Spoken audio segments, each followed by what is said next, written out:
With Bastille Day around the corner, I thought I'd show you a quick and easy cassoulet. So here we go. So diced celery, diced carrot and sliced onions in half moons. Then sliced garlic, sliced tomato. That's going to be your base. LP quality meat sausages, get them in the pan and get some colour. Take them out, then add the vegetables. You don't want any colour on these vegetables, so just sweat them down nicely. Once you're about halfway, add your tomatoes and give them a good season. Sweat them in the other halfway and that's your base done. You're going to add these to butter beans and effectively that is the base of your cassoulet.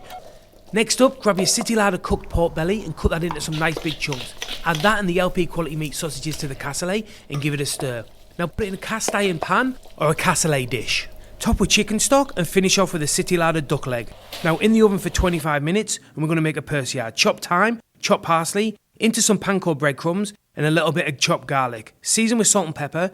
Once the cassoulet is ready, sprinkle it over the top, give it another 15 minutes in the oven and then just sit down and enjoy with some friends and family.